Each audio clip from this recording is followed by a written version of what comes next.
Look, Avatar Frontiers of Pandora already gave us one of the most insane-looking worlds we've ever seen when it dropped. A world that pushed the tech to its absolute limit. But now, with the huge new expansion coming and a game-changing third-person mode that people have been begging for, it's not just some pretty world you visit anymore. It might just be the blueprint for where the whole industry's headed. And here's why. Without a doubt, one of the most visually stunning things this whole console generation.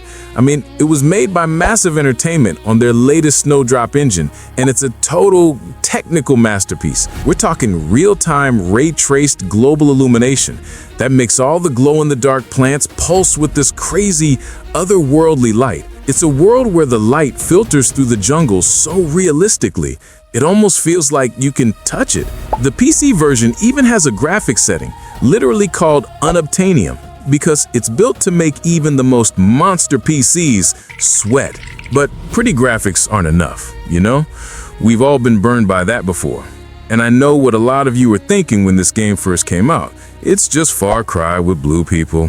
And look, that's a fair point.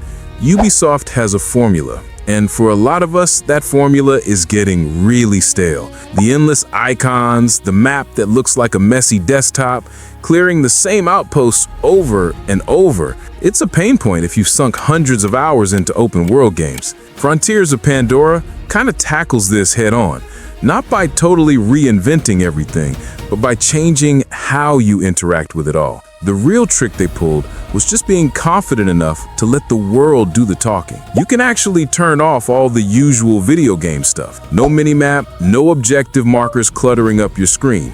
Instead, your Navi senses might show you a pillar of light in the distance, or some guy will just tell you to head north past the big waterfalls and follow the Red River. This actually forces you to pay attention to where you are, to learn the map. You start treating the environment like it's your actual guide, not just some pretty background. You stop chasing icons and you start, exploring. And the world itself is alive. Plants shrink back when you run past them, animals hunt each other and scatter.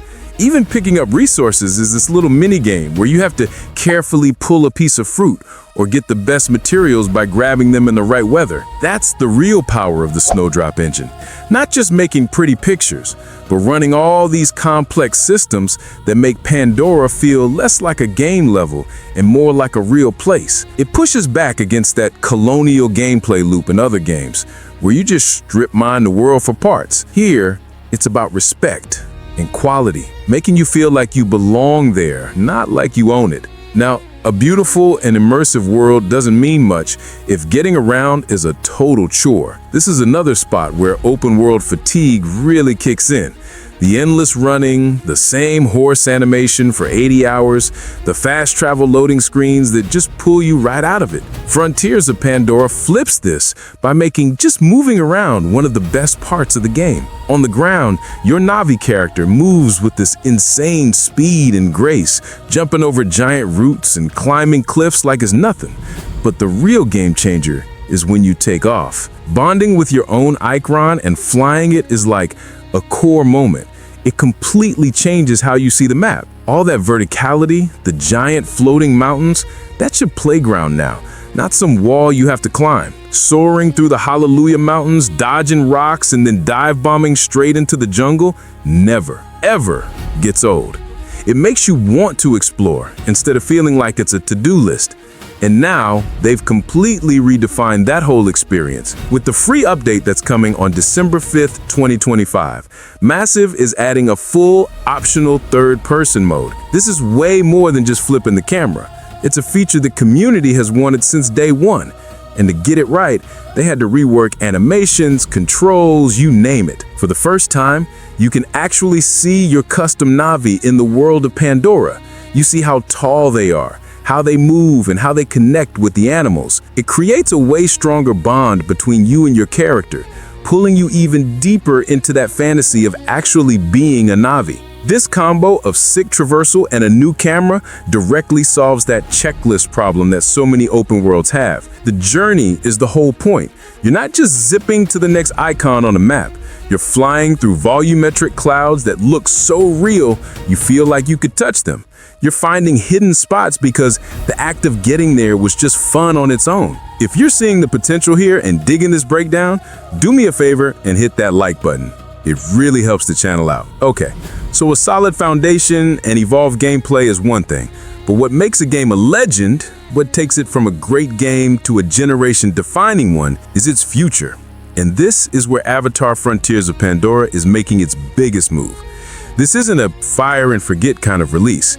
Ubisoft is clearly setting this up to be an evolving platform, a piece of Pandora that's going to get bigger and deeper. We've already seen that with stuff like New Game Plus, but the real catalyst for its future arrives on December 19th, 2025. The From the Ashes expansion isn't just more stuff to do, it's a statement. It's launching right alongside the next movie, Avatar Fire and Ash, and it's promising a darker, grittier, and more personal story. It's all about Solek, this battle-hardened Na'vi warrior who's out for revenge.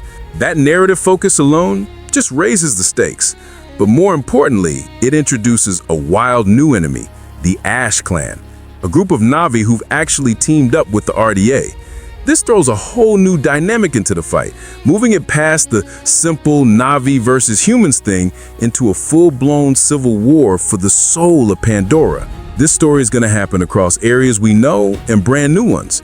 We'll see the King Lore Forest all messed up by war, and we'll get to explore a new sub-region called the Ravines.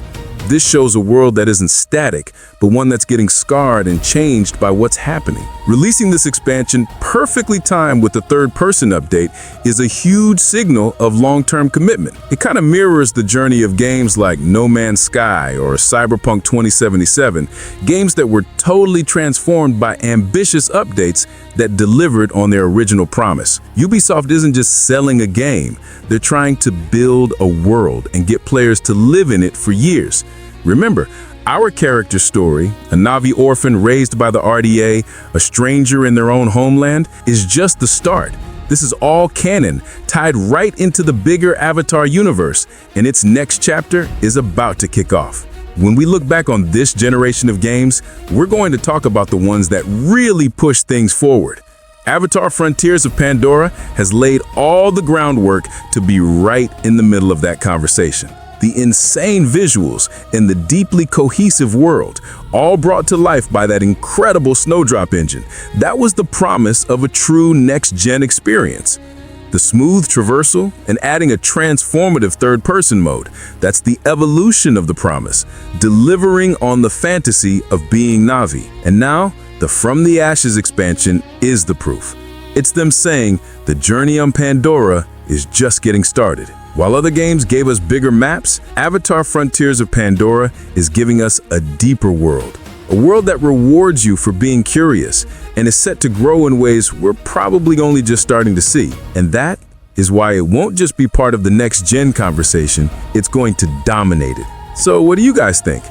Does Pandora have what it takes to set a new standard for open-world games? Or is it still just a pretty face with a familiar formula under it all? Let me know your thoughts in the comments below. And if you like talking games with us, we put out videos every single day. So clicking that subscribe button helps us out. Thanks for watching, and we'll see you guys next time.